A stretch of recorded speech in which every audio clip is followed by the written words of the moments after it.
মন্ত্রী শুভেন্দু অধিকারীর অবাধ শান্তিপূর্ণ ভোটের জন্য কৃতজ্ঞতা জানালেন তিনি।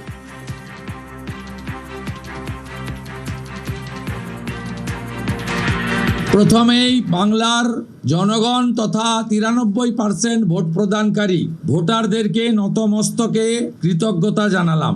সাথে ভারতের নির্বাচন কমিশনের নিয়ন্ত্রণাধীন ভোট কর্মী, গণনা কর্মী, বাইরের রাজ্য থেকে আসা অবজারভার, কেন্দ্রীয় সুরক্ষা বল, রাজ্য পুলিশ, কলকাতা পুলিশ, সংবাদ মাধ্যম, নির্বাচনে প্রতিদ্বন্দ্বী রাজনৈতিক দল, প্রার্থী প্রত্যক্ষ পরোক্ষভাবে এই এত বড় কর্মযজ্ঞে অংশগ্রহণকারী প্রত্যেকের প্রতি এই ক্যাবিনেট কৃতজ্ঞতা জ্ঞাপন করে।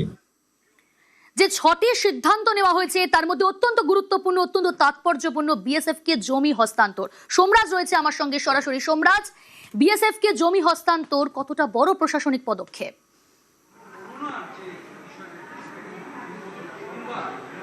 একদমই, দেখো, অত্যন্ত বড় এবং গুরুত্বপূর্ণ প্রশাসনিক পদক্ষেপ। তার কারণ এর আগে আমরা দেখেছিলাম বিরোধী দলনেতা থাকাকালীন শুভেন্দু অধিকারী বারবারই সওয়াল তুলেছিলেন কেন বিএসএফকে পর্যাপ্ত জমি দেওয়া হচ্ছে না, সীমান্তে কাঁটাতার দেওয়ার জন্য অর্থাৎ ফেন্সিং দেওয়ার জন্য কেন পদক্ষেপ করছে না। বারবার এই প্রশ্ন তুলেছিলেন শুভেন্দু অধিকারী। শুধু তাই নয়, প্রধানমন্ত্রী নরেন্দ্র মোদী থেকে শুরু করে স্বরাষ্ট্রমন্ত্রী অমিত শাহ এ রাজ্যে ভোট প্রচারে আসাকালীন বারবারই এই প্রশ্ন তুলেছেন এবং অনুপ্রবেশ ইস্যুতে বারবারই তৎকালীন সরকারকে আক্রমণ করেছেন প্রধানমন্ত্রী নরেন্দ্র মোদী থেকে শুরু করে স্বরাষ্ট্রমন্ত্রী অমিত শাহ। আজ রাজ্য মন্ত্রিসভার যে প্রথম বৈঠক, সেই প্রথম বৈঠকেই এই গুরুত্বপূর্ণ সিদ্ধান্ত নিয়ে নেওয়া হলো। দেখো, তুমি দেখেছিলে কেন্দ্রীয় স্বরাষ্ট্র মন্ত্রকের তরফে বিএসএফ এর পরিধি বাড়ানো হয়েছিল, 15 কিলোমিটার থেকে বাড়িয়ে 50 কিলোমিটার করা হয়েছিল। কিন্তু তৎকালীন বিরোধী দলনেতা শুভেন্দু অধিকারী তিনি প্রশ্ন তুলেছিলেন, সওয়াল তুলেছিলেন, বিধানসভা থেকেও সরব হয়েছিলেন কেন বিএসএফ এর পরিধি বাড়াতে দেওয়া হচ্ছে না। আজ রাজ্যে নয়া সরকারের প্রথম মন্ত্রিসভার বৈঠকে এই গুরুত্বপূর্ণ সিদ্ধান্ত নিয়ে নেওয়া হলো যে সীমান্তে কাঁটাতার দেওয়ার জন্য যে যে জায়গায় জমির প্রয়োজন আগামী 45 দিনের মধ্যে এই জমি দেওয়া নিশ্চিত করবে বিএসএফকে রাজ্যের ভূমি ও ভূমি রাজস্ব দপ্তর। অর্থাৎ রাজ্য কেন্দ্রের সমন্বয়কে সীমান্ত নীতিতে বড় পরিবর্তনের সূচনা। তুমি যেমনটা বলছিলে বিএসএফ এর ক্ষমতা বৃদ্ধি করা হলো, এই ইঙ্গিত, এটা কত বড় একটা প্রশাসনিক পদক্ষেপ?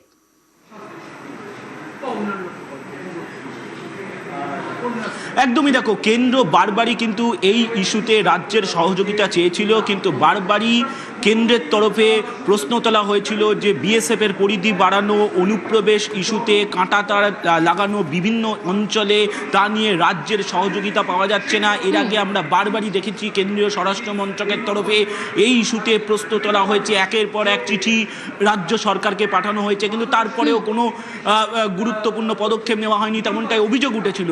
আর এবারে মুখ্যমন্ত্রী শুভেন্দু অধিকারী যে সিদ্ধান্ত নিলেন, অবশ্যই এবার কেন্দ্র রাজ্য সমন্বয় অনুপ্রবেশ ইস্যুতে যে কড়া বার্তা দেওয়া হচ্ছে, এই জায়গায় স্পষ্ট করলেন মুখ্যমন্ত্রী শুভেন্দু অধিকারী। আগামী 45 দিনের টার্গেট দিয়ে দেওয়া হলো, অর্থাৎ আজ থেকে 45 দিনের টার্গেট, যে সময়সীমার মধ্যেই যে যে অঞ্চলে সীমান্তে ফেন্সিং অনেকটাই বাড়বে এবং একেবারে সময়সীমা বেঁধে দেওয়া হলো, 45 দিন সময়সীমা। সঙ্গে থাকো সোমরাজ। আমাদের দেশের সুরক্ষার প্রশ্ন, পশ্চিমবঙ্গের সুরক্ষার প্রশ্ন এবং যেভাবে জনবিন্যাস বদলে গেছে, আজকে আমরা প্রথম দিনই কেন্দ্রীয় স্বরাষ্ট্র দপ্তর তথা বিএসএফ এর সীমান্ত সুরক্ষিত করার জন্য জমি ট্রান্সফার প্রক্রিয়া আমরা আজকে অনুমোদন দিলাম এবং আজ থেকেই ল্যান্ড ট্রান্সফার প্রক্রিয়া শুরু হবে।